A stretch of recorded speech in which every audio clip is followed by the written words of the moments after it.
Olá, estes são os Diálogos Luso-Atlânticos e eu, Rui Badaró, juntamente com João Massano, conversaremos sobre direito, política e outros assuntos. Daqui de São Paulo, João, nós estamos com 14 graus. Qual a temperatura em Lisboa? Deixa-me ver aqui, devemos estar à volta dos 20, 20 graus, mais coisa menos, 25, exato, 25, portanto, Não, há não uma pequena somos, diferença. não somos garotos do tempo, mas é apenas para pontuar aqueles que nos acompanham, sabendo que no Brasil entramos praticamente no final do outono e iniciaremos o inverno no mês seguinte. E aí você já quase entra no verão. É isto, né? É isto. Pois. Então, e hoje, o que é que queres falar, Rui?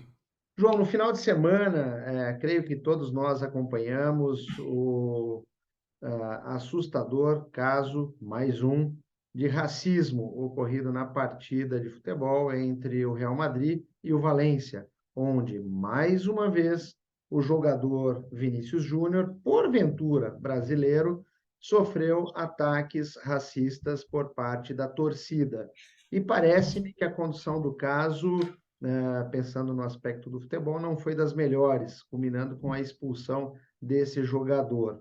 De qualquer sorte, parece-me que a mídia, a imprensa mundial, repercutiu o caso e, com isto, pela primeira vez, tanto La Liga quanto as autoridades espanholas resolveram dar uma resposta rápida. E, com isso, vimos hoje, há poucos minutos atrás, a prisão de três torcedores envolvidos nesses ataques racistas e, de outro lado, ainda né, na segunda-feira, dia 22 de maio, a prisão de outros torcedores que, no ano passado, penduraram uma figura do Vinícius Júnior enforcado numa ponte em Madrid. Enfim, o que gostaria de comentar, João, é um problema que assola os dias atuais, qual seja o racismo estrutural. O racismo estrutural ele está presente no cotidiano, no dia a dia, como se fosse algo normal e qualquer cobrança sobre essa temática fosse absurda, fruto de uma geração que gosta mais do abre aspas mimimi, fecha aspas, do que efetivamente debater, enfrentar temáticas que são problemáticas, que ferem a dignidade da pessoa humana. E o racismo é uma dessas temáticas. Seja no meio do futebol, seja em qualquer outro ambiente, ele não pode ser tolerado, não é aceitável, não é crível que em pleno século XXI, era digital, sociedade da informação, em meio a N fatorial, quantidade de tecnologia, chat GPT, ainda tenhamos que lutar contra preconceito, em especial o racismo. E aí, João, preocupa-me bastante, mas bastante, a situação no meio esportivo, porque vemos nos jogos de futebol as pessoas despem-se de seus ternos, de seus fatos e vão para os estádios e se transformam.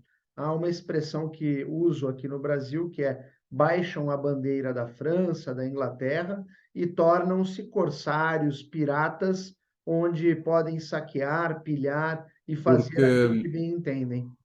isso tem a ver com aquela ideia que se criou de que num estádio de futebol qualquer pessoa pode fazer ou dizer qualquer coisa, é quase como Las Vegas, o que lá fica ninguém sabe. Mas aqui não, o problema é que aqui toda a gente sabe e passa em todo lado.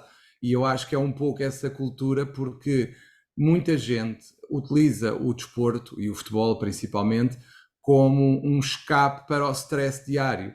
Eles chegam ali e exorcizam os fantasmas semanais. O problema é que esse exorcizar de fantasmas semanais é quase como se as pessoas deixassem de funcionar com filtro.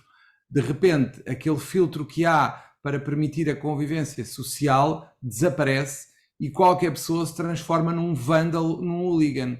E é o que acontece nos estádios de futebol, é que tu vês as pessoas, então se for um dia de semana, entrar de fato ou de terno, como tu dizes, e de repente começam a dizer as coisas mais absurdas e como verdadeiros, quase verdadeiros hooligans. Portanto, eu diria que tu estás, por um lado, num espaço que algumas pessoas entendem como um espaço seguro para dizer tudo o que quiserem, que ninguém os responsabilizará, seja o que for, seja o que for, e por outro lado, tens o problema social de que as pessoas neste momento estão sem valores, sem princípios e que nesse especial aspecto, como tu disseste, o individualismo leva a que as pessoas entendam que tudo o que seja algo que elas querem dizer, que elas querem fazer, basta isso para ser admissível, independentemente de quem ferem, de quem magoam. E isso para mim é que é o mais preocupante, é a total desconsideração dos sentimentos das outras pessoas, o não ser incapaz de se colocar no modo como aquela pessoa se vai sentir, desde que eles se sintam bem a fazer isso. E este é o grande tema, é que, se por um lado a empatia, a capacidade de nos colocarmos no lugar do outro, não deve ser tal que nos leve a sofrer pelo outro e a suportar tudo do outro em nome do que quer que seja. Por exemplo, eu, independentemente de compreender ou não as razões de um serial killer que o leva a matar pessoas, eu não posso tolerar essa compreensão, e essa compreensão não pode levar a tolerar comportamentos que coloquem em risco a minha vida e destroem a minha vida ou a vida de outros. Ou seja, nós temos que distinguir a empatia no sentido de, ok, eu até posso compreender, mas daí até desculpar vai um grande pedaço. A outra parte é nós não percebermos o que é que o outro está a sofrer. E isso, se por um lado nós estamos tão empáticos que até nos podemos destruir, por outro lado estamos tão pouco empáticos que nada sentimos pelo sofrimento alheio, que é o que se passa aqui. Eu diria que essas pessoas comportam-se quase como num circo romano, como gladiadores, em que se até matassem o Vini Júnior, eles se calhar batiam palmas e faziam uma Pois, festa. E exatamente. este é que é o tema, porque de facto as pessoas encaram os estádios de futebol de uma forma em que aquilo é quase um circo romano. É um circo romano. Os meus, desculpa-me a expressão, de cor não, ou pretos não interessam. Podem fazer o que quiserem e eu não sou racista, mas os do outro lado são os maiores inimigos da humanidade, quase pela forma que são tratados e vilipendiados. E isto é tremendo, a nossa perspectiva muda consoante o lado em que estamos. Provavelmente os adeptos do Real Madrid que agora se insurgem contra esta situação, se fosse um adversário, na mesma situação, se calhar já achavam normal. E este é que é o tema. Este é que é o tema. E quem fala da cor da pele fala da orientação sexual também, fala do género, fala de outras situações em que a discriminação de facto acontece, magoa, fere as pessoas alvo dessa discriminação e quem é o agressor não consegue sequer ter a empatia suficiente para perceber o que aquilo vai causar. Se a pessoa não aguenta e se suicida, a pessoa quer lá saber. É para o lado que dormem melhor. Quer saibam, quer não saibam. Portanto, os problemas psicológicos de quem é vítima deste tipo de atos de discriminação, seja qual for o motivo, leva a que as pessoas deixem de ser empáticas, não pensam, não querem saber. É um desconsiderar a personalidade humana, é quase como que uma situação de ok, estás a sofrer, mas eu não tenho nada a ver com isso. Desde que eu me sinta bem, o resto é irrelevante. João, você tocou no cerne da questão. Envolve empatia e a dignidade da pessoa humana. Independentemente de qual seja a discriminação, não é tolerável, não é aceitável, mas as pessoas, quando vão ao Coliseu, quando vão aos estádios, realmente elas despem-se e deixam todos os filtros em casa e, independentemente da equipa que estamos a falar, tanto faz se ser Real Madrid, Barcelona, ou qualquer uma delas, poderia ser um outro jogador, sem esses filtros, passam a desferir golpes verbais para o adversário. E, ao É, fazer isso, não se colocam e nem pensam em se colocar na pessoa daquele que está a ser discriminado. Este é um grande problema. Alguns minutos antes de iniciarmos os diálogos, eu estava a ler um post no Instagram do Vinícius Júnior, em que ele colacionou de setembro do ano passado até o último final de semana, né, todas as vezes que ele sofreu ataques. E a falta de resposta por parte, seja da gestora do campeonato, e seja por parte das autoridades. E não estou a bater na tecla novamente da questão unicamente relacionada a racismo, mas a questão do preconceito, da discriminação e, o mais importante de tudo, do ferir a dignidade da pessoa humana. O individualismo, o egoísmo, parece-me que é a tônica da vez nessa sociedade. Uma sociedade que falta empatia. É isso. infelizmente é isso. Infelizmente é isso. E a falta de empatia, de facto, é gritante e é preocupante, porque, em última análise, como já falámos aqui, o eu é muito bonito, mas, em última linha, vai levar à destruição do próprio tecido social e da sociedade, como é óbvio. E essa é a grande questão. O facto de termos espaços seguros para dizer o que quisermos até pode funcionar bem, desde que ninguém se sinta mal nessa situação em que nós podemos dizer o que quisermos. Agora, se for uma situação em que o dizer o que queremos acaba por ferir e magoar pessoas, se calhar é perigoso, se calhar é mau. Agora, o que eu sinto é que, por exemplo, a repercussão que este caso tem, independentemente dos efeitos psicológicos na vítima, foi potenciada por ser um dos melhores jogadores do mundo, de um dos melhores clubes do mundo. O que eu, por exemplo, os árbitros, os auxiliares, os assistentes, também são muitas vezes insultados e em virtude muitas das vezes de situações de discriminação em função do género, em função da orientação social ou até em função da cor da pele, e nunca se viu nada de especial relativamente à defesa dessas pessoas. E quantas vezes são chamados de tudo e mais alguma coisa? Ninguém disse nada, nunca.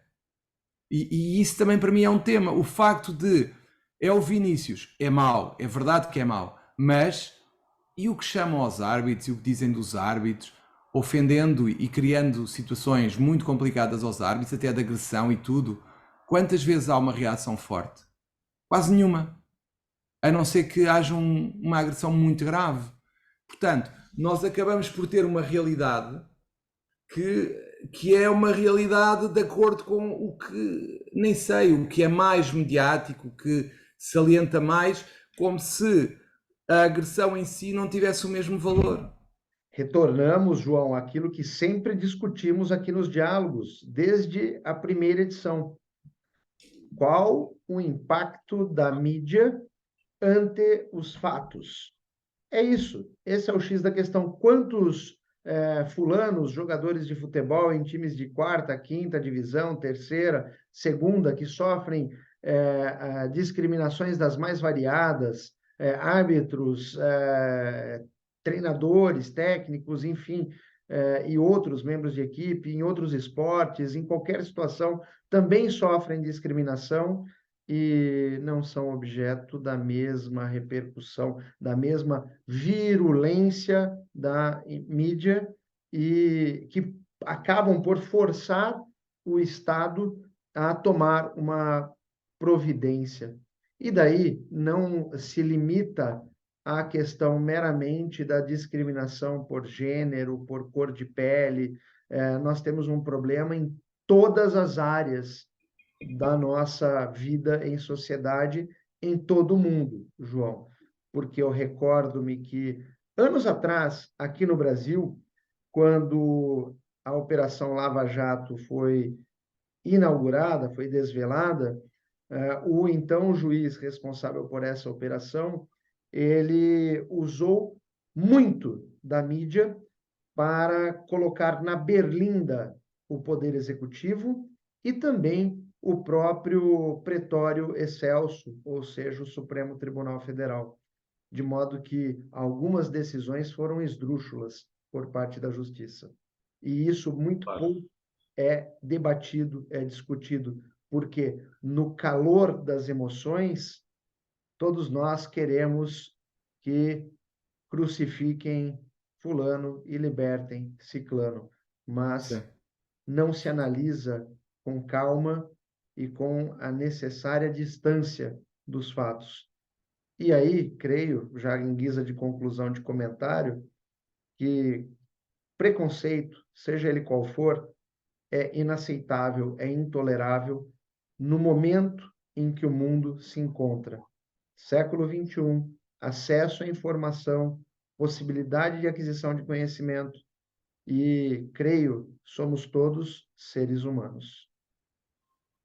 E pronto, Rui, com essa frase magnífica terminamos o nosso diálogo de hoje.